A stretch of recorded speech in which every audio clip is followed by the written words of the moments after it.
Here are some of the hardest Edexcel inequalities questions. Do you know how to deal with this one? So we've been told that the shaded region shown on the grid is bounded by 4 straight lines, and we basically need to find 4 inequalities that define that shaded region. Before we even worry about inequalities, just think of finding the equation of each of these lines. Now, 2 of them are easier. We've got a vertical one and a horizontal one. That means it's either just x and a number or y and a number.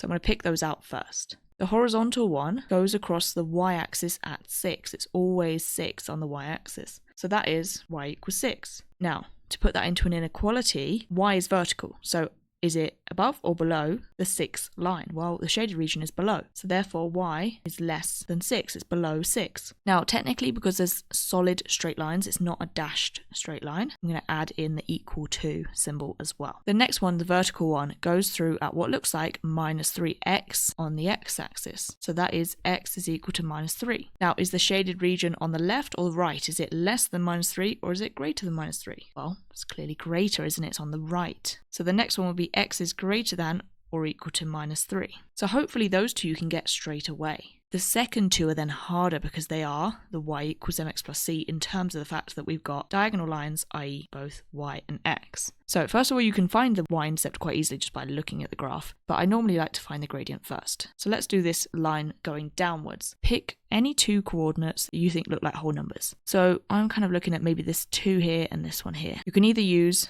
change in y over change in x in terms of coordinates, or you can just look at the triangle. So we can see here that we've gone from 0 down to minus 2. So that's 2 down, 2 to 6, which is 4 across. So change in y over change in x would be minus 2 over 4, would simplify to minus a half. And then the y-intercept we can see is at 1. So that one is y equals minus a half x plus 1. Now this is where it gets tricky because again we need to put it as an inequality ideally. The way that I think about it when y is the subject is I go, are we looking at above or below? Because y is a vertical measurement, isn't it? The shaded region is above that diagonal line. Above means greater. So y is greater than the rest of that line, which is the minus a half x plus 1. Okay, same with the last one. Pick 2 coordinates on this diagonal line here. We've gone 6 up and 2 across. So the gradient is 3. The y-intercept you can see is also at 6. So we've got y equals 3x plus 6. So now thinking about my inequality, is it above this line, the shaded region, or below? Well, again, it's above, isn't it? So we've got y is greater than the line,